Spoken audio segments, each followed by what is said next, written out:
buenas tardes. En estas latitudes, buenas noches más cerca y buenos días si alguien nos está escuchando ya en extensas latitudes. En nombre del Foro Confluencia Solidaria, quiero dar un agradecimiento profundo y una felicitación muy emotiva a la organización de este foro, porque realmente es urgente y necesario para el futuro de la humanidad que reunamos esfuerzos para articular luchas en común, pensamiento en común y estrategias que nos permitan ir viendo posibilidades de salir de estos laberintos ambientales, laberintos de explotación y laberintos de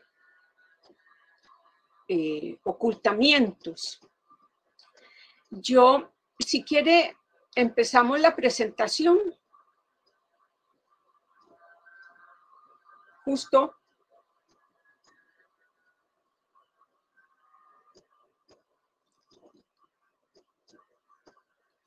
Sí, un segundo, enseguida lo hago.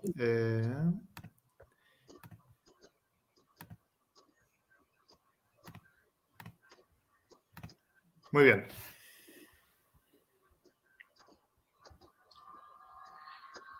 Precisamente quiero hablar de la invisibilización y el esfuerzo de Confluencia Solidaria y de la Universidad Estatal a la Distancia para que uno de los rostros más invisibilizados de nuestro país tenga un espacio internacional para expresar una lucha que viene de muchos siglos.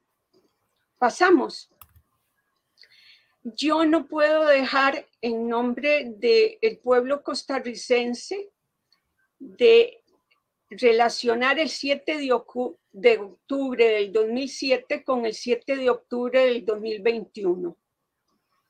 Hace 14 años sufrimos una derrota contra el Goliat globalizador, el no al Tratado de Libre Comercio entre República Dominicana, Centroamérica y Estados Unidos, CAFTA, sus siglas en inglés, movilizó a un gran sector de la población sin recursos, se enfrentó a una campaña del gran capital. Pasamos.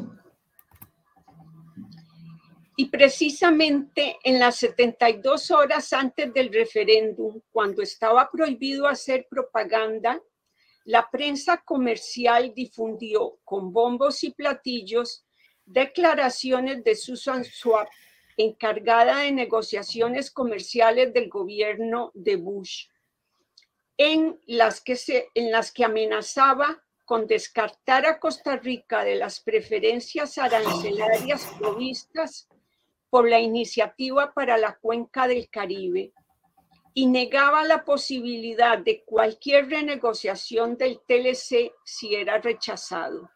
Eso no tenía ni siquiera fundamento legal dentro de los Estados Unidos. Pasamos. Como lo han dicho diferentes autores, entre ellos Enrique Dussel, no hubo descubrimiento. Fue el encubrimiento de un despojo que se mantiene. Quiero leer una cita de una historiadora sobre 1770. Dice: verdaderos latifundios en manos de los encomenderos se extendieron más allá de los límites establecidos, rodeando y ocupando estratégicamente las tierras comunales de los pueblos de indios, y que generalmente el invasor de esas tierras era encomendero en la comunidad indígena invadida. Pasamos. Ahora quiero leerlos una cita de Pablo Cibar, que nos acompaña hoy, líder indígena, y dice, para que ustedes tengan una idea de lo que sucede en los territorios indígenas y que tanto doña Mariana como don Pablo nos van a detallar. Un indio sin tierra es un indio muerto, porque las tierras indígenas se han convertido en refugios de trabajo. Los terratenientes se adueñan de nuestras tierras y le dan trabajo a los indígenas, les pagan miserias, les dan trabajo cuando los necesitan, sin seguro, sin nada. Los amenazan diciéndoles que sin ellos, sin los finqueros, se quedarían sin trabajo, sin comida. Si es una forma de buscar la explotación y la esclavitud en pleno siglo XXI. Yo solo quiero referirme a que después del 2007, todas las formas de precarización del trabajo se agudizaron, así como la mercantilización de la vida humana y la madre tierra. De los 5 asesinatos de ambientalistas perpetrados desde el 2011, 2 de ellos ocurrieron en territorios indígenas y siguen en total impunidad. Pasamos. Hoy nos acompañan en este foro Mariana Delgado Morales, líder feminista Bribri, integrante del Consejo Dizó Iridia, Aconuk Guapa, investigadora comunitaria indígena del CIDE. También Pablo Cibar Cibar, líder y mayor del pueblo Brorán de Terraba, integrante del Consejo de Mayores Brorán, investigador comunitario indígena del CIDE. Por último, va a exponer Juan Antonio Gutiérrez Celón, sociólogo e historiador, investigador del Centro de Investigaciones en Cultura y Desarrollo de la UNED. Las universidades públicas han dado un acompañamiento a la lucha de los territorios indígenas, pero hay que destacar el trabajo del Centro de Investigaciones en Cultura y Desarrollo de la UNED, porque realmente ha sido ejemplar. Sin más, le doy la palabra a doña Mariana o a don Pablo. Por los problemas técnicos, ellos establecen el orden.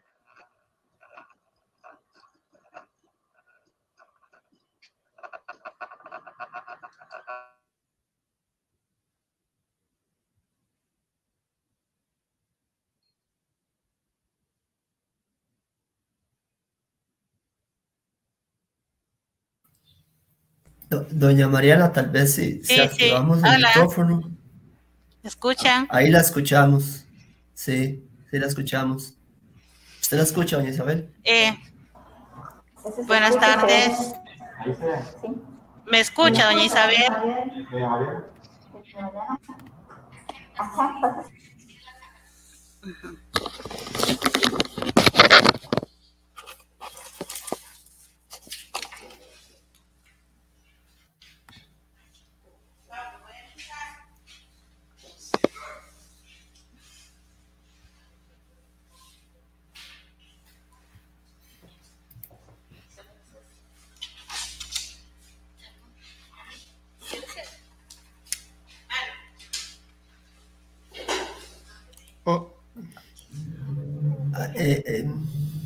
A ver, doña Mariana.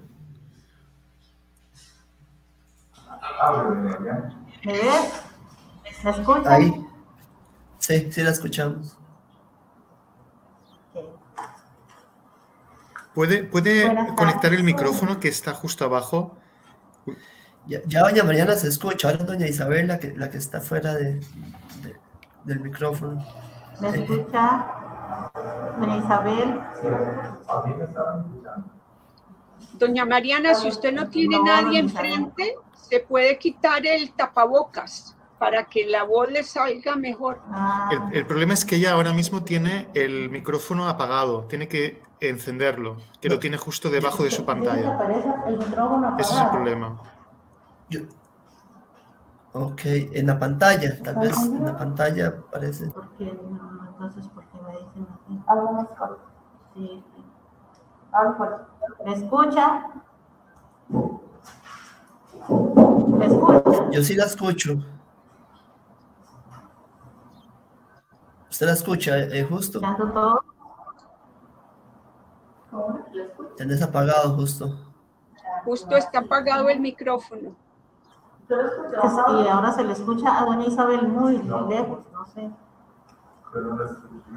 Justo, estás apagado, allá. A usted se le escucha muy bien, Mariana. Venga, vamos. Adelante, doña Mariana, la escuchamos, su ponencia. Bueno.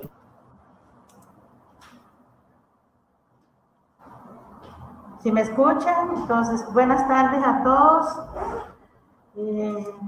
Mi nombre es Mariana Delgado Morales. Soy del clan Tuburhuac. Pertenezco al pueblo Bribri del territorio indígena de Salitre. Represento al Consejo del Pueblo Ditsu Iriria Conocuacpa, organización propia de este territorio.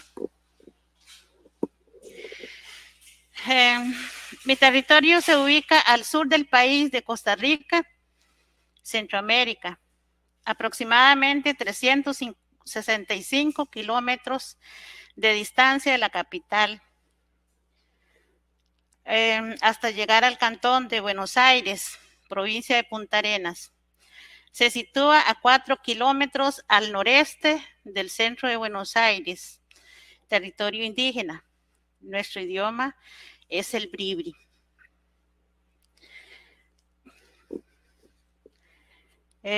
Quiero presentar ante este foro que se está llevando a cabo un poco sobre nuestras luchas y resistencia que llevamos por la defensa de nuestros derechos y autonomía. Gracias a los organizadores por el espacio y la oportunidad para poder dar a conocer la permanente lucha de las mujeres de mi pueblo y la resistencia de más de 500 años a la dominación y colonización.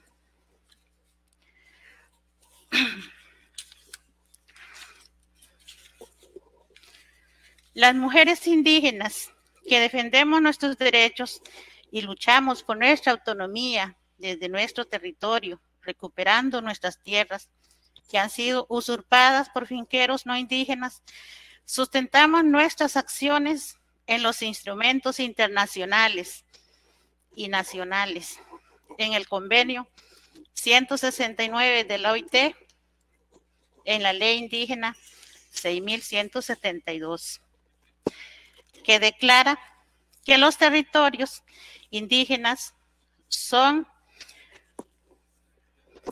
tierras inalienables e imprescriptibles, intransferibles y de uso exclusivo para las comunidades indígenas que las habitan.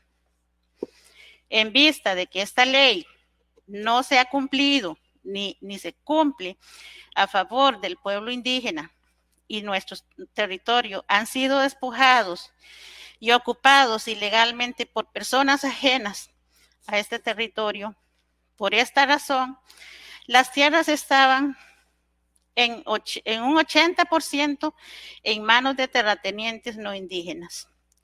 Por este motivo, en el año 2010, con mucha fuerza, participamos en los procesos de recuperación de tierras por las vías de hecho, no utilizando ya la vía institucional.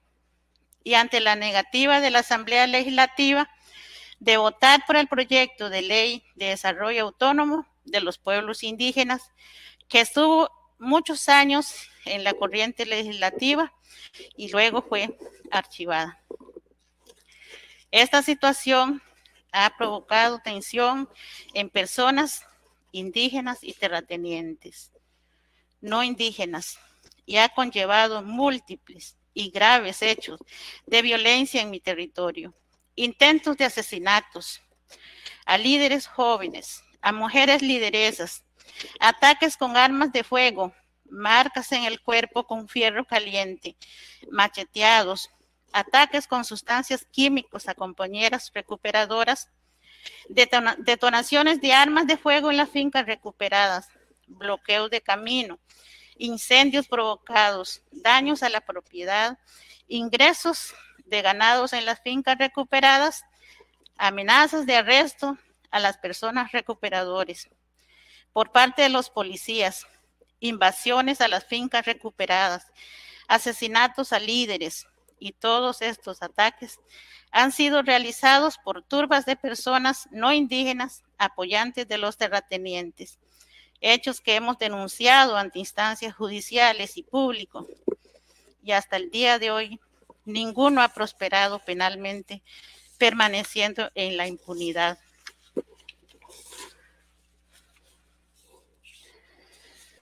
Ante el incremento de violencia por parte de no indígenas contra indígenas, en el año 2015 la Comisión Interamericana de Derechos Humanos otorgó las medidas cautelares a favor del pueblo bribri y brurán de Terra, para que el Estado protegiera la integridad física y la vida de las personas que habitan estos territorios. Estas medidas no disminuyó la violencia, ni garantizó la vida de nuestros líderes. El 18 de marzo del 2019, el líder Sergio Rojas Ortiz del clan Uniwak fue asesinado de 15 disparos en su casa de habitación. El 9 de febrero del 2020, Maynor Ortiz Delgado del clan Tuburuac recibió un disparo con arma de fuego en una de sus piernas. El no indígena agresor quedó en libertad después de la denuncia que hizo Maynor en la Fiscalía de Buenos Aires. El 24 de febrero de 2020 fue asesinado Jerry Rivera del pueblo Brurán de Terra, cuando llegaron más de 200 personas, terratenientes y personas no indígenas a agredir a la familia de Jerry. Tras el asesinato de Sergio, otros territorios como Cabagra, Terra, Bacurré, Chinaquichá, Malecu, deciden recuperar sus tierras siguiendo el ejemplo de Salitre. Estos hechos aumentaron más las violencias contra las mujeres en los diferentes territorios en lucha. Las luchas de las mujeres por nuestros territorios es un tema muy amplio. Aunque la mujer indígena no estaba ni está exento de sufrir marginaciones ante ideas machistas en la sociedad, la mujer busca en las luchas por la autonomía, la protección y la preservación de la vida y de la naturaleza como un ser, la que germina y preserva la semilla de la descendencia. Las luchas que libramos día a día despiertan en nosotras valor y podemos sacar fuerzas internas para poner un alto a los despojos de nuestras tierras, identidad, cultura e idioma. Pese a esto, no somos reconocidas ni somos tomadas en cuenta. En la sociedad sexista y patriarcal, las mujeres indígenas, además de sufrir despojos de nuestras tierras, también enfrentamos consecuencias económicas y sociales, discriminación, amenazas de muerte, violencias físicas y diferenciadas por razones de género, que después repercuten en nuestra salud física y emocional, afectando nuestro buen vivir.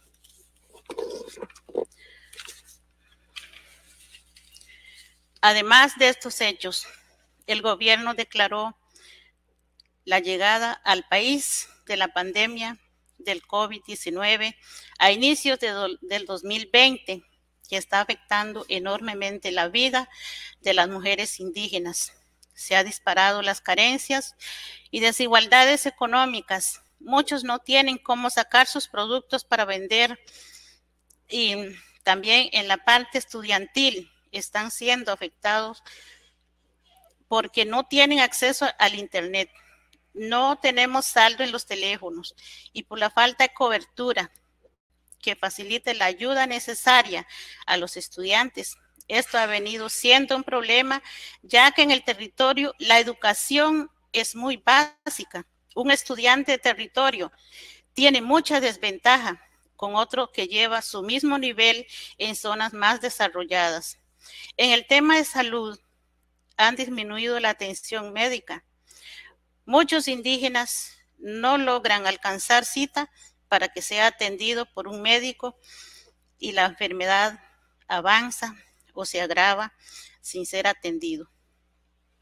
En temas de procesos judiciales, antes eran lentos y ahora con la pandemia del COVID-19 son mucho más lentos y muchos son ignorados por falta de seguimiento a estos procesos. Vivimos esta difícil situación con mucha incertidumbre y sumidos en un conflicto que lleva muchos años y el gobierno no ha dado respuesta a los indígenas. Hemos propuesto al gobierno que agilice los procesos de saneamiento territorial en cumplimiento con la ley 6.172, devolver las tierras a los propietarios originarios y que sea respetado todos los límites ancestrales, o al menos la primera demarcación del año 1957. Necesitamos una respuesta rápida y efectiva que no exponga más nuestras vidas por defender un derecho que nos pertenece por ley.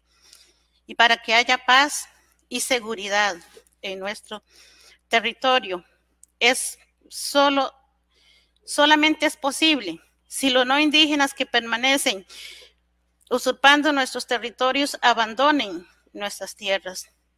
Es necesario que el Estado avance con los compromisos asumidos a nivel nacional e internacional, adoptando transformaciones en las políticas públicas con pertinencia cultural y de género.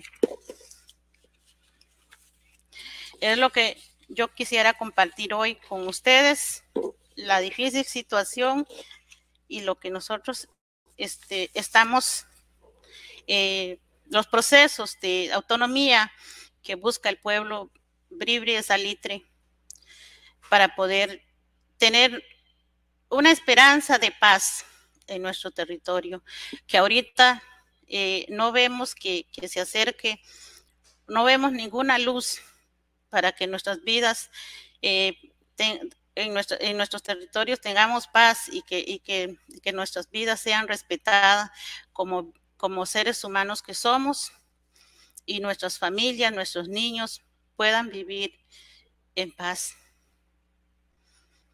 Sí.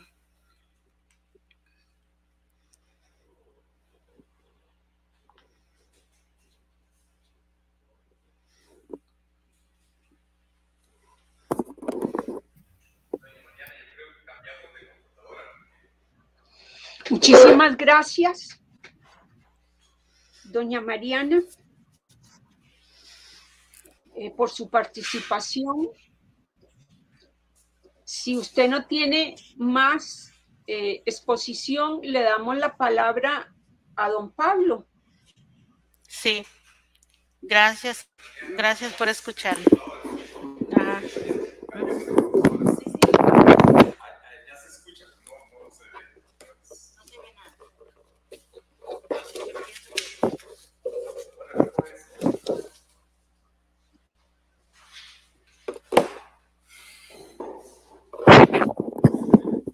Estoy usando la computadora que estaba usando doña Mariana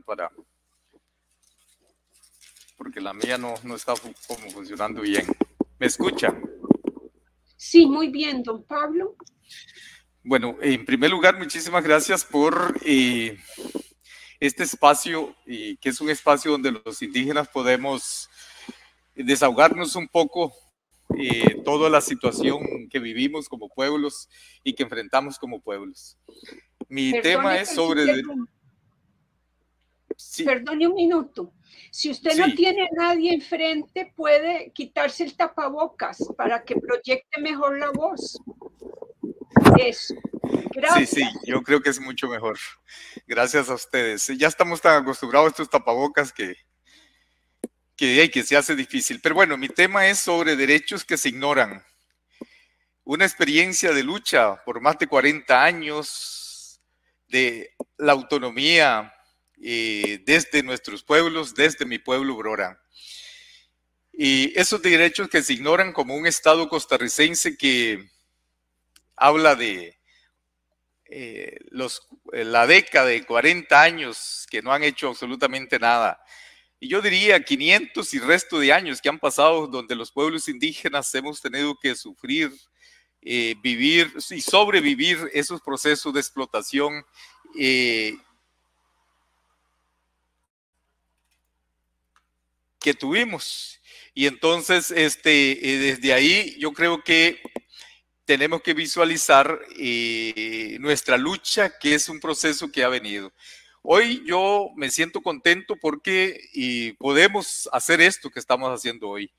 Podemos que el mundo nos escuche, que el mundo sepa lo que está pasando, porque desgraciadamente los pueblos indígenas pues no podemos accesar a Canal 7, por ejemplo, a Canal 6, a los medios oficiales de este país, donde lo que pasa en estos medios es que los indígenas somos vagos, somos usurpadores de tierra, somos violentadores de derechos y no existimos, o sea, prácticamente, o sea, los que producen, según ellos, los que están en la finca, los terratenientes que pueden pagar los espacios y que pueden decir estas cosas, pues tienen acceso a estos medios. Y eso es lo que el país escucha, eso es lo que el país, se da a conocer. Sin embargo, nuestra lucha es una lucha de derechos.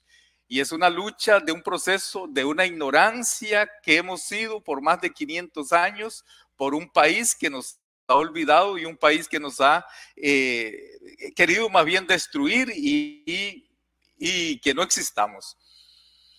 Ya lo decía un expresidente de la República en los 500 años, cuando le preguntaron en España si en Costa Rica habían indígenas, y dijo que no, que dichosamente Costa Rica era un país de migrantes, que había sido un país construido por migrantes, desconociéndonos y olvidándonos totalmente, inclusive habiendo firmado una ley de cedulación en el 90, una ley de cedulación indígena, de una lucha que habíamos dado en los 90, porque los indígenas tuviéramos ese cartón que lo hace como costarricense.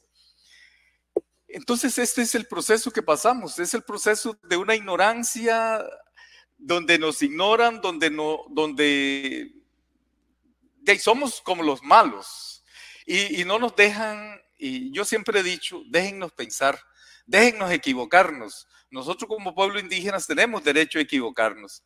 Y dentro de ese proceso que llevamos, 30 años exigiéndole al Estado que reconociera nuestros derechos. 30 años diciéndole a ese Estado costarricense que los pueblos indígenas existimos y que como pueblos indígenas queremos seguir sobreviviendo y queremos practicar nuestra propia vivencia, nuestra propia espiritualidad, nuestra propia cosmovisión desde nuestras tierras. Sin embargo, siempre ignorados. Las tierras indígenas en este país, muy bonitos, o sea, decir, bueno, el territorio de Terra tiene 9.355 hectáreas, pero ¿cuántas de esas tenemos los indígenas? No teníamos ni siquiera donde sembrar una mata de yuca. El 80% de esa tierra en manos de terratenientes, y eso no se dice que hay grandes políticos metidos en nuestros territorios que están viviendo en nuestras tierras y que tienen grandes extensiones de tierra. Y a nosotros simplemente se nos sigue ignorando. Y no, el derecho a la autonomía como pueblos indígenas no se nos ha permitido. No se nos ha permitido desde el punto de vista que el pueblo, como se dice, el 2010 nos sacan arrastrados de la Asamblea Legislativa. Y a las 2 de la mañana, con frío, no sabiendo qué nos estaba pasando, decidimos ahí, por palabras de unas compañeras, decir, ¿qué venimos a hacer estos peladeros? Nuestra lucha, nuestros derechos están en nuestras tierras. Vamos a luchar a las tierras. Vamos a luchar los derechos que tenemos y que nos saquen arrastrados de nuestras tierras. Mira, ha faltado muy poquito para que nos arrastren. Porque que nos arrastre la policía, ¿verdad? O sea, porque nosotros realmente el sufrimiento, ya lo decía doña Mariana en su exposición, o sea, ¿cómo es posible todo el sufrimiento que ha pasado la población indígena para poder tener, para poder gozar de un pedacito de tierra? No es posible que tengamos 2 asesinatos, no es posible que tengamos gente marcada, no es posible que tengamos gente baleada, macheteada, garroteada, apedreada. Eso no es posible. No es posible que un país como Costa Rica, que dice amante de la paz, defensor de derechos humanos, los pueblos indígenas somos ignorados. Entonces, es todo un proceso de lucha y yo me siento contento de poder estar diciendo estas cosas, de poder estar defendiendo nuestros derechos a este nivel, porque es lo único que nos queda. ¿Qué le van a quedar a mis nietos? ¿Qué le van a quedar a esas futuras generaciones si nosotros no luchamos por un pedacito de tierra? Dentro de ese proceso es que nosotros decimos, ¿cómo es posible que Costa Rica tiene una ley indígena muy bonita con 12 artículos especiales y que tiene aprobado un convenio 169, una declaración de Naciones Unidas, hay una jurisprudencia en la Sala Constitucional que dice derechos de pueblos indígenas? Sin embargo, esos son papeles y esos papeles están ahí, pero esos papeles no se ejecutan, esos papeles no se hacen cumplir. Y entonces, ¿qué hacemos nosotros con eso? ¿Qué hacemos con nosotros con que existan estas cosas bonitas escritas? Si la realidad es otra. Si en la realidad los pueblos indígenas, como dije, no tenemos dónde sembrar una yuca. O sea, eso no puede ser posible. Ahora, no tenemos, como lo he dicho y lo hemos dicho siempre, un indígena sin tierra es un indígena muerto. Porque la tierra es la vida, la tierra es la madre de nuestros pueblo, de nuestras futuras generaciones. Es la que nos cobija, es la que nos da los alimentos y la que nos da la espiritualidad y donde podemos practicar nuestra cultura y nuestra cosmovisión. Sin esa tierra no tenemos ese derecho. Sin esa tierra estamos propensos a desaparecer. Pero cuando se ejecutan proyectos como el proyecto hidroeléctrico del Diquís, a nosotros nos dicen entonces indios tontos que se oponen al desarrollo. ¿Cuál es ese desarrollo? Un desarrollo que iba a desaparecer el pueblo Broran. O sea, eso no es justo. Eso no es de un país que habla de derechos. ¿Ah? Y eso para nosotros no es desarrollo. El desarrollo nuestro está en que el Estado costarricense nos devuelva el poquito de tierra que nos ha dejado. El poquito de tierra que está escrito, que está por decretos y por ley, que nos pertenece. Sin embargo, el Estado habla de la deuda histórica de 40 años y seguirán hablando de esa deuda histórica de 40 años porque no tienen voluntad de que la situación de tierras realmente nos pertenezcan y que esas tierras sean la vivencia de nosotros para continuar hacia adelante. Yo me quedo pensando cuando veo resoluciones del juez. Nosotros recuperamos una finca en Crunchurín de 1000 hectáreas, 600 hectáreas en el territorio Broran y 400 en el territorio de Rey Curré. Y esas 1000 hectáreas prácticamente no tenían agua. Ya vamos a cumplir 4 años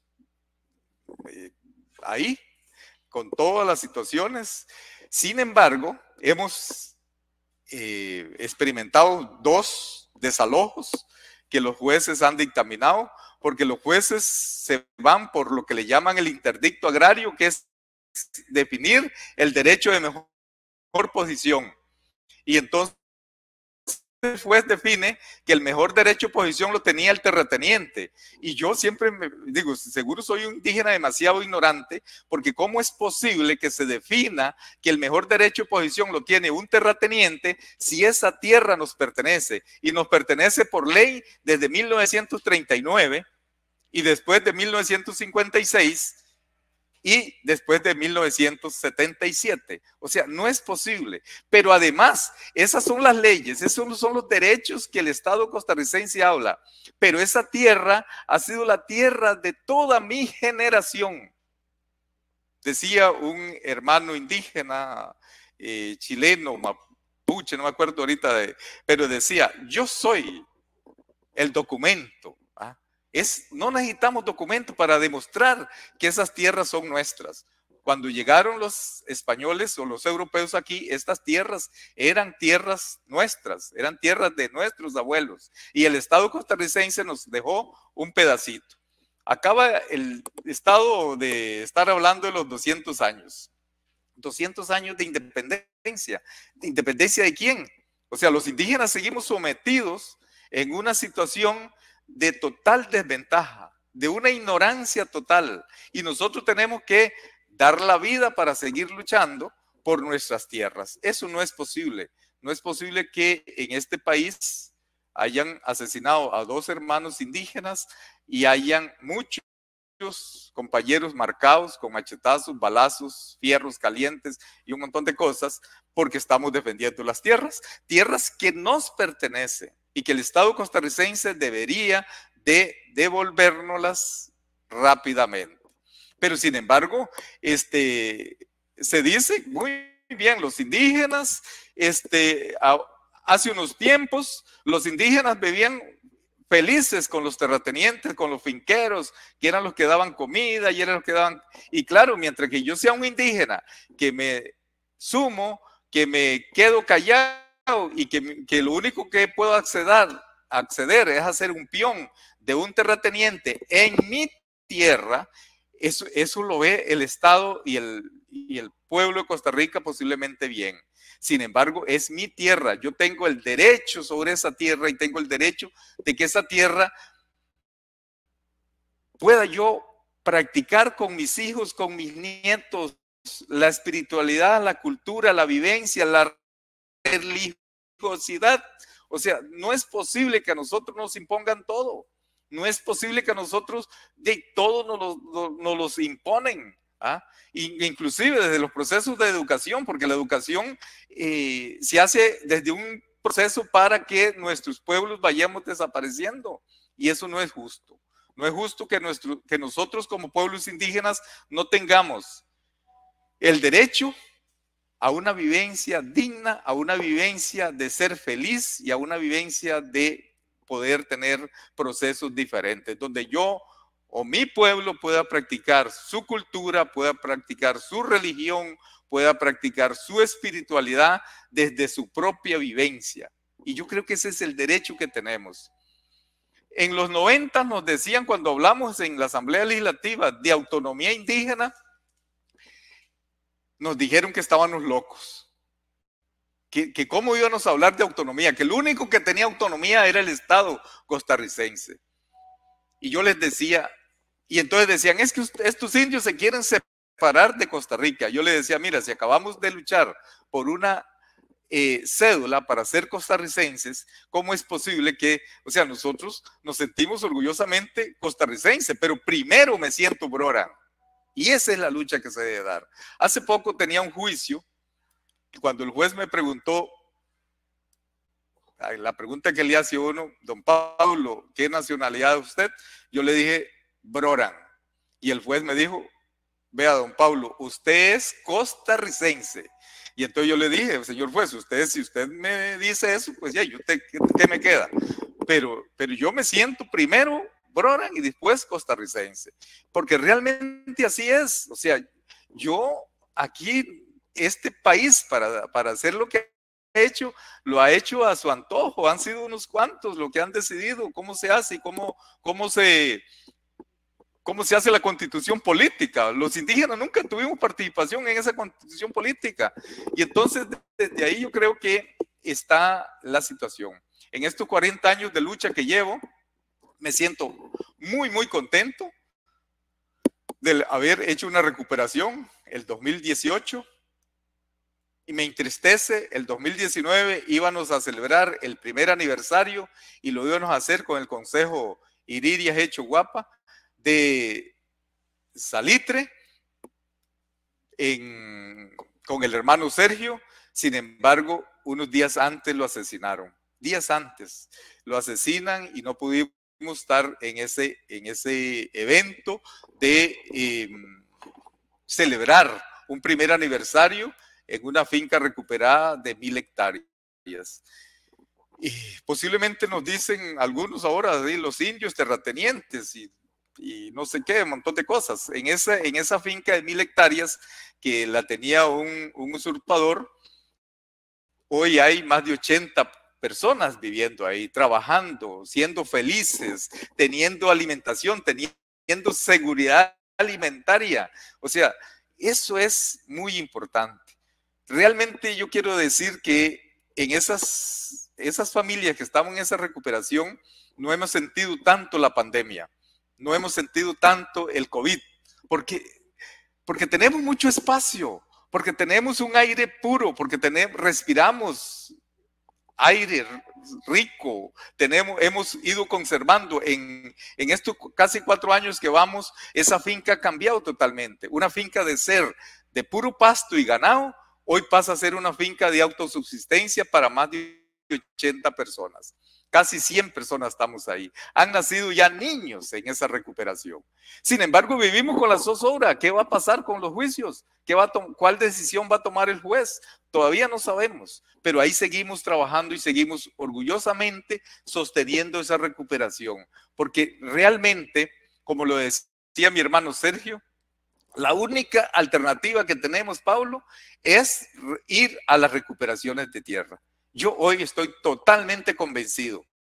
Si no hacemos las recuperaciones de tierra, no tenemos vida, no tenemos dónde cultivar, dónde estar y dónde pasar ratos tranquilos. Es interesante, en esa recuperación de Crunchurín entramos 16 recuperadores y hoy muchos de nuestros hijos, mucha de nuestra familia se ha ido a vivir con nosotros. Ha tenido un cambio, ha tenido otra situación diferente y eso para mí entonces es un momento muy importante dentro de nuestros procesos. Aunque me llamen vago y me llamen sinvergüenza y me llamen como lo peor, como han visto la cantidad de videos que sacan, sin embargo, yo, Pablo Cíbar, me siento muy orgulloso de haber hecho una recuperación, de haber tenido 15 hermanos y hermanas valientes que se sumaron para ser los 16 recuperadores de esa finca. Desde ahí yo creo que está entonces el proceso de que tenemos que continuar y tenemos que seguir y que tenemos que hacer. Yo siempre cuando hablo me gusta decirle a la gente, los invito a que visiten las recuperaciones, porque en las recuperaciones hay vida, en las recuperaciones hay esperanza, porque en las recuperaciones existe una situación humanitaria de todos los procesos, de todos los indígenas que estamos en el proceso de recuperación. Y yo creo que desde ahí está la vivencia para que las luchas continúen. Eso significa que si los indígenas tenemos la tierra, vamos a ser pueblos indígenas diferentes y vamos a ser pueblos indígenas que tendremos una posibilidad de seguir viviendo y seguir cultivando para las futuras generaciones. Porque lo difícil está cuando hablamos de desarrollo. Los no indígenas piensan que el desarrollo es plata y es tener las mejores cosas. Nosotros los pueblos indígenas pensamos que el desarrollo para nosotros es el buen vivir, el ser feliz, el estar contento, el poder compartir con mi familia, con mis hermanos, con mis hermanas y desde ahí hacer este proceso. Entonces yo creo que nosotros seguimos en una lucha, seguimos en un proceso. Nosotros con Sergio era el coordinador del Frente Nacional de Pueblos Indígenas. Sergio, cuando lo asesinan, a mí me toca asumir esa coordinación y creemos en eso, que las recuperaciones tienen que continuar y que las recuperaciones no pueden parar. Siempre le pedimos al pueblo costarricense, al Estado costarricense, que ojalá no hayan más asesinatos. Ojalá que el Estado costarricense realmente haga cumplir lo que él mismo ha ha hecho leyes, convenios y todas estas cosas, pero que no hayan más asesinatos y que las tierras sean devueltas. Pero no existe una esperanza, no existe una voluntad del Estado para que eso realmente se haga. No existe una voluntad política para pueblos indígenas. La voluntad política se ve a otro nivel y se ve en estos momentos que estamos en campaña de llegar a pedir un voto, pero realmente una situación política para que los pueblos indígenas podamos ser felices no existe. Y desde ahí yo creo que tenemos que seguir la lucha y que tenemos que seguir los procesos y crear muchos espacios para que realmente más gente se sume a los procesos, pero que no nos vean como siempre dicen, los indígenas que otros llevan al caso, como que nosotros no pensamos, como que nosotros no tenemos procesos de decisión. Eso es absolutamente para mí una situación muy difícil, que la gente siga pensando que yo no pienso y que yo no tengo decisión de actuar y que tiene que venir otro a decirme, y eso no es así. Nosotros los pueblos indígenas sí pensamos y sí actuamos y sí decidimos actuar. Pasaron 30 años para decidir por el proceso de recuperaciones, pero hoy estamos en el proceso de recuperación. No lo hicimos de la noche a la mañana, pasaron 30 años para que nosotros iniciáramos el proceso de recuperación y entonces esos procesos no van a parar, esos procesos van a continuar y desde ahí yo creo que se necesita que el Estado costarricense realmente cumpla lo que está establecido, que los jueces, la jueza, los fiscales, los defensores públicos realmente respeten y que se unan más bien al derecho indígena que ya está establecido. No tenemos que hacer más cosas. Los derechos indígenas ya están. Simplemente lo que ocupamos es que el Estado costarricense, que el Poder Judicial y la Asamblea Legislativa no nos sigan ignorando. Muchísimas gracias.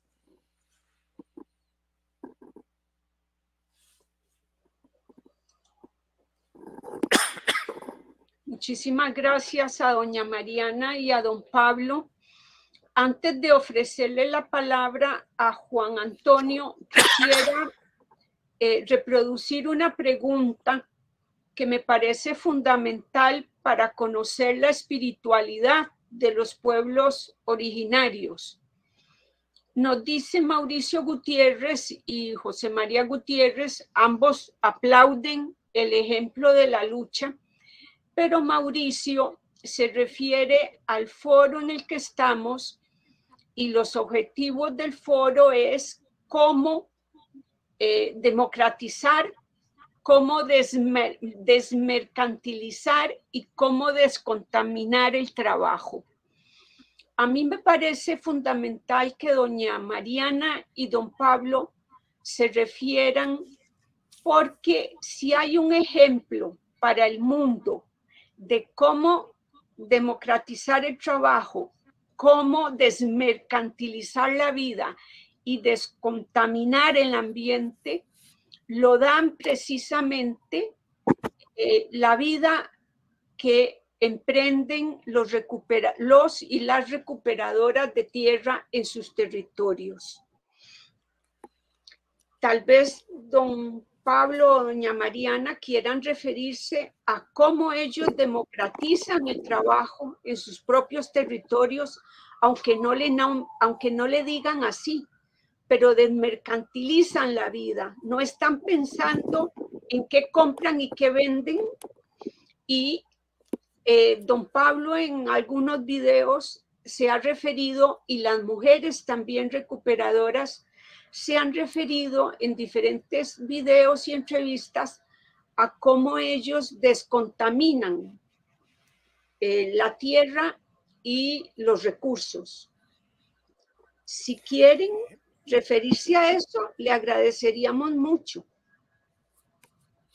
Bueno, tal vez rápidamente voy a decir yo que estoy aquí para que doña Mariana venga también. Y para nosotros la vida es ser feliz. La vida es poder tener lo que yo necesito nada más. O sea, el problema es cuando yo quiero tener y nada más. O sea, dentro de ese principio es que llegamos a una situación. Nosotros como pueblos indígenas, y realmente la historia nos dice que eran los pueblos que se compartían, eran los pueblos que luchaban conjuntamente y eran los pueblos muy unidos dentro de los sistemas que también como pueblos pues teníamos nuestras diferencias y habían otras cosas. Pero digamos, en el contexto de la vivencia de la seguridad, por ejemplo, es un poco difícil entender ese proceso. Yo hablo de la finca Crunchurín. En la finca Crunchurín, entonces los terratenientes tenían ganado, 4 peones, y no importa que ese ganado iba al río, al único río que tenía, y que ahí defecaba y se orinaba y toda la cuestión, o sea, y que era lo único que a ellos les interesaba, era tener ganado,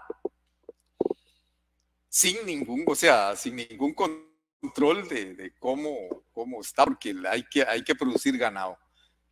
Y de ahí entonces habían 4 peones que manejaban esto y era lo que estaban ahí. Hoy nosotros en Finca Crunchurín, como dije, somos 80 personas que estamos viviendo, que estamos produciendo cada quien sus cositas para sobrevivir, y desde ahí hay otra vivencia. Entonces, porque entonces esa finca ya no hay esa cantidad de ganado, pero ya comienzan a haber venados, comienzan a haber saínos, tepescuintes, guatusas, cuzucos, monos, o sea, comienzan a haber otra diversidad de animales que el ambiente también necesita. Y entonces, eso es parte de la lucha que tenemos que dar. Cuando yo me crecía en el río Térraba, era una maravilla, o sea, era cantidad de pescado, cantidad de camarones, había una alimentación en el río Térraba enorme. Hoy con la contaminación que tiene el río de Pindeco, prácticamente de todo se ha muerto. Pero a eso le llaman desarrollo, ¿verdad? Y entonces yo no sé, o sea, porque es como las dos cosas que no se pueden comparar. O sea, una cosa es la plata, y otra cosa es cómo pueblos podemos sobrevivir con lo que tiene la naturaleza, con lo que tiene la montaña, con lo que tiene el río, con lo que tiene la quebrada, cómo eso se puede compartir, porque se generan en enormes cantidades. El problema es cuando yo llego y me convierto en un destructor y entonces enveneno el río y no mato los camarones que tengo que matar, sino que mato miles de camarones y no pienso en el mañana, ¿ah? O voy y elimino el río, todos los peces, porque necesito sacar las toneladas de peces y mañana, o sea, y entonces está esta situación que va y viene que se hace muy difícil. Por eso yo no comparo, y yo digo que cada quien tiene su derecho de desarrollarse como decida, pero que hay que pensar que el ambiente, que la tierra es vida y que también perece y también la naturaleza nos cobrará lo que nosotros le hagamos. Y entonces tenemos que pensar en una igualdad, en no tanta destrucción, porque esa destrucción terminará ahí con nosotros. O sea, el desarrollo al final terminará con nosotros. Si nosotros seguimos contaminando y si seguimos haciendo las destrucciones que estamos haciendo, la naturaleza nos va a castigar. Y entonces se da esa situación. Eso es un poco lo que yo visualizo y lo que yo digo desde nuestras luchas y nuestros derechos que llevamos, que como pueblos indígenas lo que pedimos. Nosotros tenemos en Térraba 9.355 hectáreas. Esas 9.355 hectáreas, el pueblo Ororán quisieran que sean del pueblo Ororán, que el pueblo Ororán decida su sobrevivencia en esas 9.355 hectáreas y desde ahí seguir nuestra lucha con ese proceso, porque no podemos hablar de 9.355 si solo tenemos 1.000 hectáreas y entonces eso es muy, muy difícil, ¿verdad? Por ahí vamos. Yo no sé si doña Mariana quiere agregarles algo.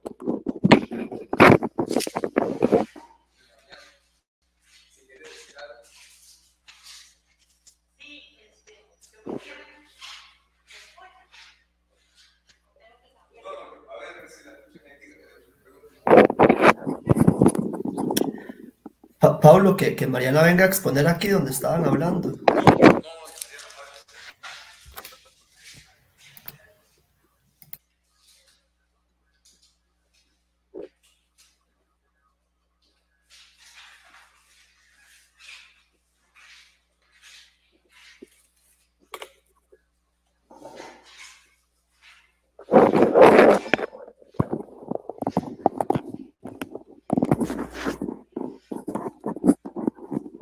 Creo que ahora sí me escuchan. ¿Me escuchan? Sí.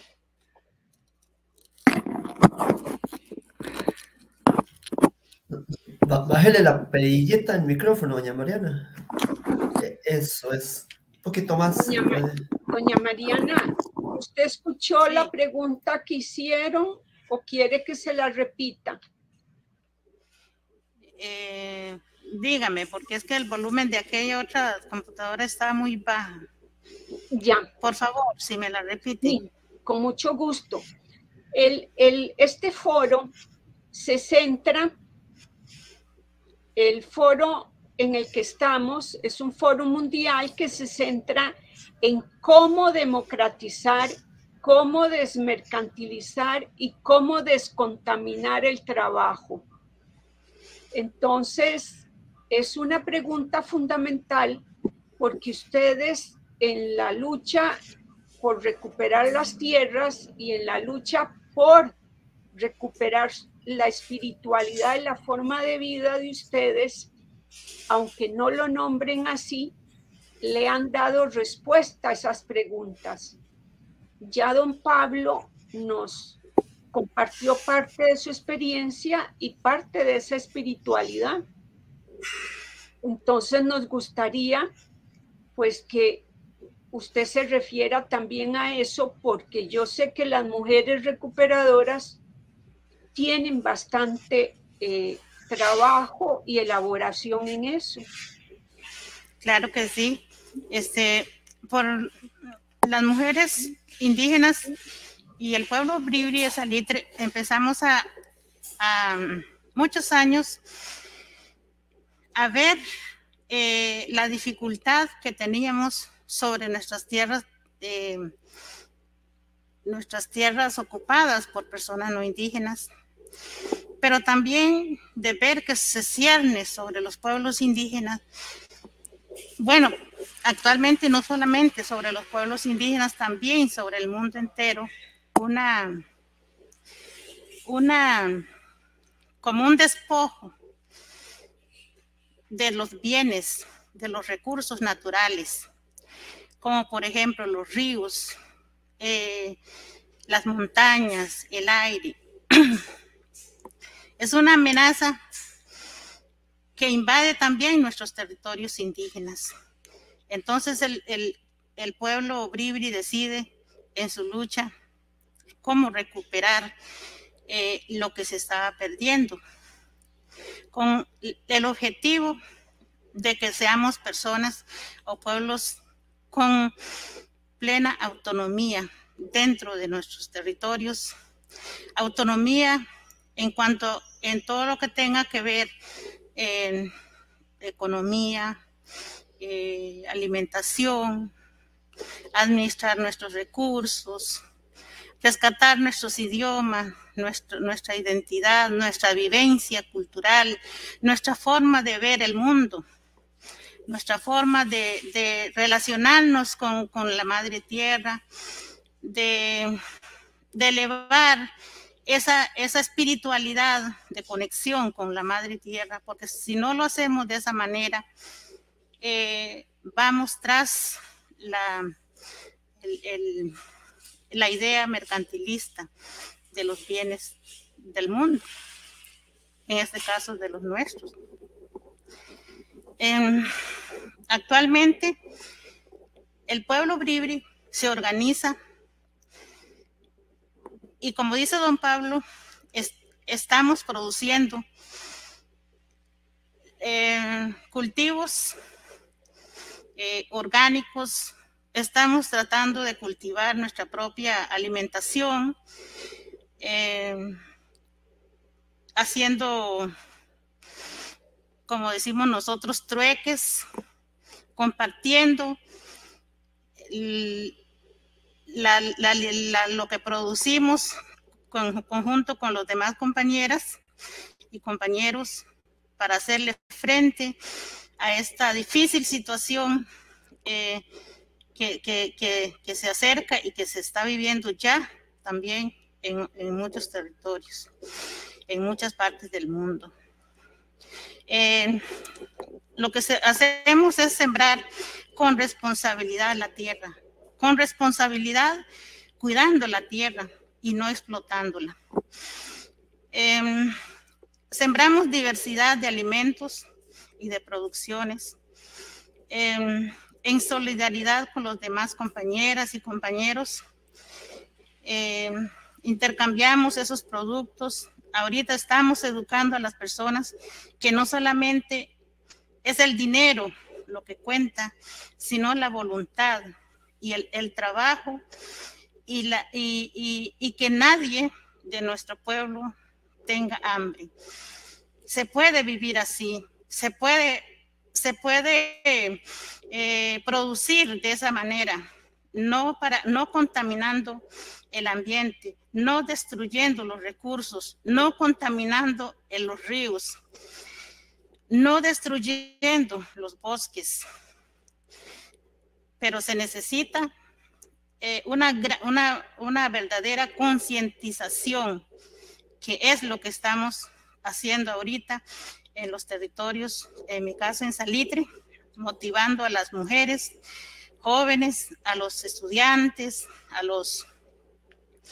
a todos los niños, para que tengan un pensamiento diferente a lo que se ha venido viendo y oyendo hasta el momento, de que se es rico cuando se tiene un carro, de que se es rico cuando se tiene todas las comodidades en la casa, de que cuando se compran los frescos en botellas se siente bien, pero no se tiene la conciencia de que esa basura está haciendo daño al planeta.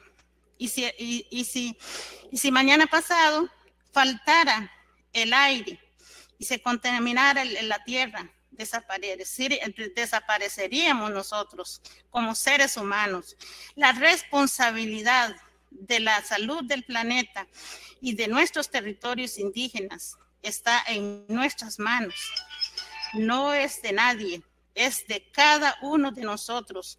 Con esa conciencia también nosotros, las mujeres, estamos produciendo abono orgánico y también preservamos los saberes de los mayores que nos han enseñado la forma de cultivar, la forma de compartir, la forma de producir sanamente, para que también vivamos con salud y tengamos un buen vivir en nuestros territorios, porque ya la experiencia en el mundo es que el planeta se está muriendo por falta de conciencia, por falta de responsabilidad humana, y nosotros como indígenas no podemos permitir eso, no podemos permitir que se muera la vida sobre la tierra. Para eso nos llamó y para eso nos creó Sibó, para cuidar de esta tierra, si queremos vivir sanos, si queremos vivir bien.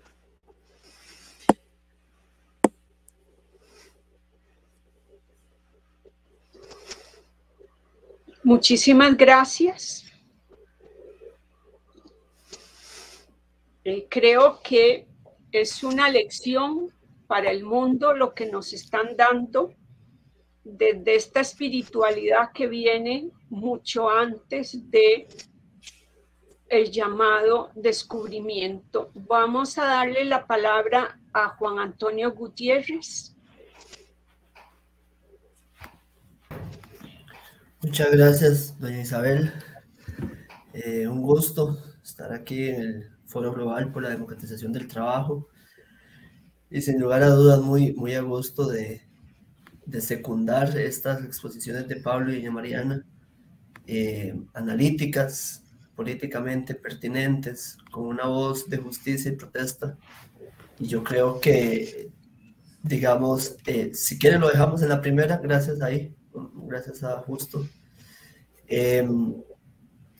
De nuevo agradecer el espacio. Nosotros somos Costa Rica, ahora que estamos en un foro mundial, América Central, un país de 5 millones de personas, con un proceso muy brusco en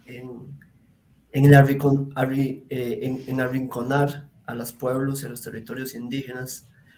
Hay 2% de la población costarricense tiene es población indígena. En Costa Rica estamos hablando que es como 100,000 personas, 150,000 que han venido defendiendo la tierra en los últimos 40 años, sus derechos, su cultura, como ya Pablo y Mariana nos explicaron. Hay 8 pueblos en Costa Rica: el pueblo Bribri, que es de donde viene doña Mariana; el pueblo Teribe Broran, donde viene Pablo, pero también el pueblo Cabecar, el pueblo Oruca, el pueblo Malecu, el pueblo Chorotega, el pueblo Huetar y el pueblo Nove, que todos los 8 pueblos han venido haciendo diferentes procesos de defensa de la tierra. Y siempre se ha dicho que una principal manera de defender la tierra es habitándola desde la vida cotidiana. Así que la persistencia de 100,000 personas en Costa Rica, directamente relacionada con los clanes y familias indígenas, hace eco de una resistencia histórica que, como ya Pablo y Mariana dijeron, tiene más de 500 años. En esa línea, como ya lo explicaron ellos dos, desde el 2010 hasta la actualidad, viene un proceso directo de recuperación de tierra desde el derecho y desde las acciones de hecho, porque los pueblos indígenas han apropiado sus derechos constitucionales, derechos reglamentarios a nivel de decreto, leyes nacionales, leyes internacionales y leyes mundiales. Y haciendo un uso directo, una apropiación específica desde sus territorios de ese derecho existente, es que hacen la habitación y la recuperación de tierras que, como ya Pablo y doña Mariana explicaron, usurpada por años, tenía un uso especialmente ganadero, con lo cual hay que imaginar, y ahora sí le pido a Justo si me pasa la filmina, imaginar tierras en lo general deshabitadas por personas. En este mapa, que es el primero de los que quiero mostrar, porque ya todas las palabras y la explicación de la lucha ya fue dada por Pablo y Mariana, yo quisiera mostrar un ejemplo de cómo esta lucha transforma el espacio, el territorio, y también transforma la historia. Lo que vemos a la izquierda es el mapa del territorio Bribri de Salitre. Ahí hay una dimensión cartográfica de 11.700 hectáreas. Un territorio que, como ya doña Mariana lo explicó, ha sido disminuido, inclusive a nivel de los decretos. Pero lo que vemos en la imagen es, en coloración roja, distintas fincas que en el año 2010 eran absolutamente ajenas al territorio indígena. Estaban apropiadas por finqueros usualmente hombres, que usualmente tienen fincas en más de un territorio indígena y cuya principal práctica ganadera está exenta de impuestos de la tierra, porque la parte de la lucha indígena histórica es que la tierra indígena en Costa Rica y en varios países no cobra impuestos, no hay tributación, no hay renta al valor de la tierra. Entonces la expropiación por parte de finqueros ajenos al territorio es económicamente muy rentable. Es económicamente muy rentable porque ustedes pueden ver ahí los distintos círculos con distintos tamaños. Los círculos un poco más grandes son extensiones de tierra de 300 o 500 o 100 hectáreas. 100 hectáreas en manos de un comercio que no paga tributación. 100 hectáreas donde hay 100 cabezas de ganado, estuvieron y era ganancia neta. Ese era el escenario en el 2010 en el mapa de la izquierda, en el territorio de Salitre. Y en el 2017, a la derecha, ustedes pueden ver el mismo territorio indígena ya atravesado por 6 o 7 años de lucha.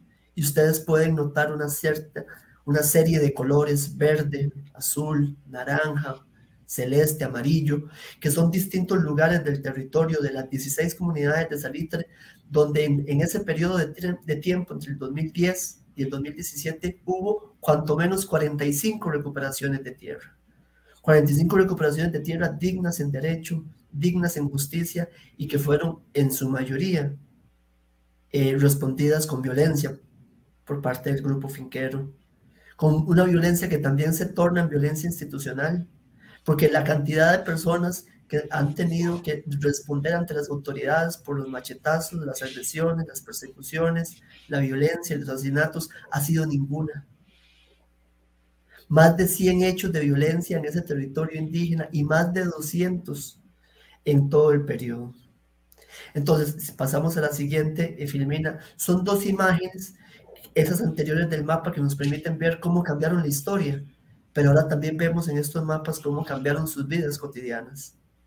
Vemos la proporción al lado derecho de la cantidad de casas que existían en 25 fincas gigantes o fincas grandes que hubo en Salitre.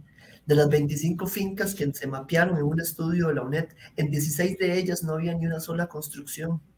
Eran en absoluto territorio para la práctica ganadera. No habitaban personas, no habitaban familias. Y en la columna grande de la derecha vemos que todas las fincas recuperadas fueron utilizadas por el pueblo indígena para viviendas, 23 y 25. Haciendo un cambio en el uso de la tierra y a su vez llenando de cultura los territorios. Como ustedes ven en la gráfica, hay en rojo y en azul: rojo la cantidad de tierra indígena, la cantidad de tierra no indígena, la cantidad de tierra finquera antes del 2010, y en celeste la cantidad de tierras indígenas libres en Salitre. Y vemos que la lucha hizo recuperar un 11% del territorio. Que ese 11% del territorio se traduce en lo que Pablo y Mariana ya explicaron de sus trabajos, de sus vidas cotidianas, del fortalecimiento identitario, étnico, espiritual. Y nunca han sido recuperaciones sobre casas de otros finqueros. Han sido recuperaciones mediante el hecho y la consigna de la no violencia. Y lo que hacen es habitar el terreno a partir de la recuperación. Si quieren me pasa la filmina justo. Entonces ahí vemos en la siguiente otra expresión visual de cómo cambia la tierra y cómo la lucha indígena está cambiando la historia. Porque desde 1492 todo el proceso histórico en Costa Rica ha sido de pérdida constante. De Costa Rica a América Latina ha sido una pérdida constante de territorio y de prácticas indígenas. Y en Costa Rica particularmente desde el 2010 hasta hoy se revierte el proceso y la tierra, en lugar de perderse, se recupera. Cambiando también entonces las expresiones de la vida que ya Pablo y Mariana nos explicaron. En la columna de la izquierda, de manera muy fácil, se pueden ver una gran cantidad de cabezas de ganado y pasto. Estudio situado en el terreno mediante técnicas de investigación de georreferenciación directa en el territorio, y podemos ver en la columna de la derecha que el ganado, que la imagen de la vaca se encuentra abajo con un valor de cero, Todo lo demás fue sustituido por regeneración de bosque y también por cultivos autóctonos y propios. No solo se cambia la lucha política, la asunción de los derechos, la tierra en sí misma, sino que también la biodiversidad de lo que ahí respecta, aparte de toda la transformación en el mundo del trabajo que ya ellos dos han hablado. Hoy en día, si quieren me pasa la filmina justo, hoy en día esta lucha por la recuperación de tierras que inicia en el 2010, como ya se explicó, en el territorio Bribri de Salitre, ha sido expandida y replicada por otros pueblos e indígenas dignos de asumir el derecho como algo propio y como algo verdaderamente existente, no en el papel, sino en la realidad. De ahí que en esos pequeños cuadros que ustedes ven, aparte de ver una gran manta construida autónomamente, vemos otros territorios: el territorio de Curré,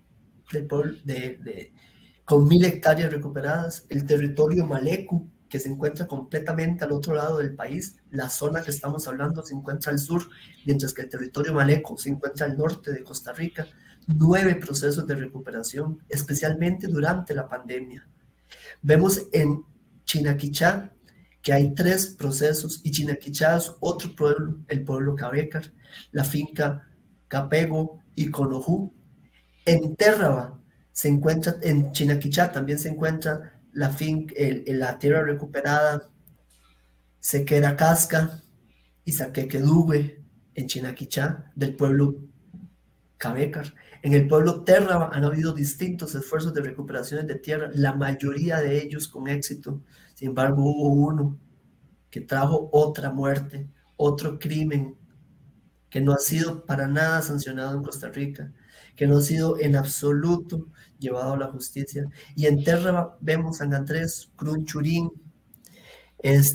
Crun Dubón, Catarata, Cuesta Vispero, Cancha Rayada, Mano de Tigre, otros procesos de recuperación que en su mayoría han logrado revertir la historia. Y también en el territorio Uribri de Cabagra, que se adjunta y se ve en la imagen, con lo cual estamos hablando que 5 de los 8 pueblos indígenas en Costa Rica están asociando el derecho indígena desde la vivencia directa y desde, por supuesto, la convicción interna y la autonomía como principal orientación. La última, Filmina, si me ayuda, justo, que vamos a recordar en imagen directa a Sergio Rojas y a Jerry Rivera, 2 personas que han dado la vida por esta lucha indígena de muchos años, ambos 2 con trayectorias de mucho tiempo y que han sido asesinados con impunidad del gobierno de Costa Rica y del Estado costarricense, lo que ha llevado inclusive a que se haya, incluso antes de los asesinatos, interpuesto un proceso en el 2015 con la Corte Interamericana de Derechos Humanos, que desde entonces tiene medidas cautelares a Costa Rica por no cumplir en materia de seguridad hacia los pueblos indígenas y por no cumplir en materia del derecho a la tierra y el respeto a los territorios indígenas. Desde el 2015 hasta hoy Costa Rica está llevando un proceso que la Cancillería de la República no ha podido revertir, porque la comprobatoria es que el gobierno y el Estado no ha hecho lo suficiente y, siendo sinceros, ha hecho lo insuficiente. Hay un esfuerzo muy grande de muchas autoridades del gobierno, porque aquí la responsabilidad es política, que han hecho todos los esfuerzos posibles para no emitir ninguna acción contundente. Han metido un montón de elementos transitorios que han dilatado el proceso de recuperación de tierra que viene consignado desde 1977 y se sigue violentando. Ahí el Poder Judicial entra de lleno en que no existen repertorios de castigos reales asociados a la ley nacional sobre la alimentación, la quema de objetos, la persecución, los balazos, el uso de arma blanca, el uso de arma de fuego y el asesinato directo de Sergio Rojas y de Jerry Rivera. Ahí está la memoria y la lucha indígena simplemente se ha duplicado, ganando en confianza, ganando en derecho y demostrando una vez más que la consigna Sergio y Jerry viven, la lucha sigue y sigue siendo tremendamente necesaria anunciar. Muchas gracias.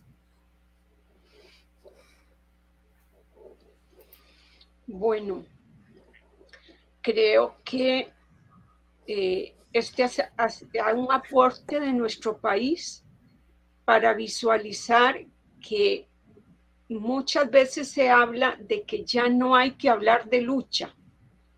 No, hay que hablar de lucha con posibilidades también de propuesta. La lucha indígena en Costa Rica es un ejemplo de lucha, de denuncia, de dignidad humana, pero también de propuesta, porque ellos, como lo demostraron en la exposición de Juan Antonio, ellos luchan y recuperan, descontaminan, democratizan. Así es que es un ejemplo que esperamos le sirva a otros países, a otras culturas, a otros momentos, y que no es exclusivo de Costa Rica. Todos los territorios indígenas en América están dando un aporte muy similar. Yo solo quiero, para cerrar, agradecer de nuevo al Foro Global de la Democratización del Trabajo este espacio, y sí le pido a Justo compartir la última presentación, que es de 2 minutos, para una petitoria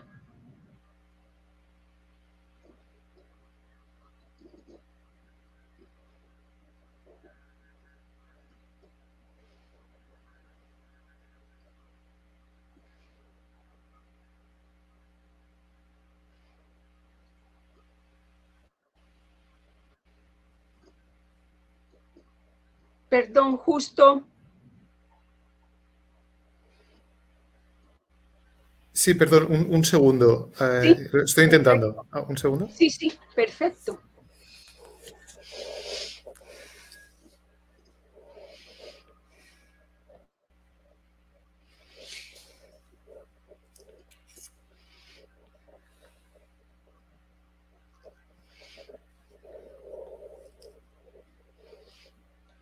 Como bien lo dijo don Pablo en la exposición, pero yo quiero reafirmarlo.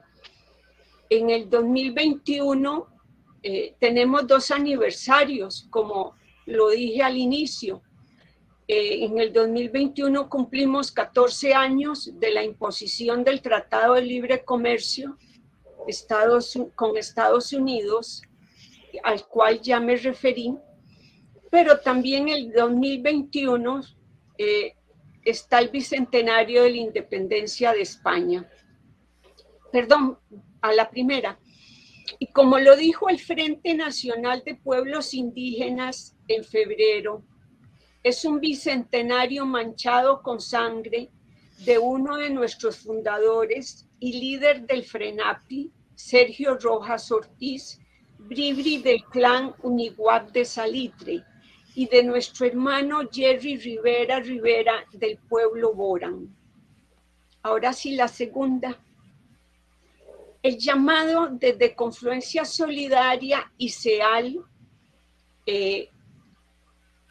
hacemos una petitoria para solidaridad internacional con la lucha de los pueblos indígenas y para que se visibilice esta lucha durante este año y las celebraciones del Bicentenario. Nosotros lo habíamos planeado para Costa Rica, pero dada la posibilidad de participar en este foro, lo ampliamos y se pueden firmar como personas, organizaciones o instituciones. Sí agradeceríamos que indicaran el país, y aquí está el enlace para entrar a firmar el llamado a la solidaridad con la lucha de los pueblos indígenas. Agradecemos profundamente de nuevo este espacio y cerramos aquí.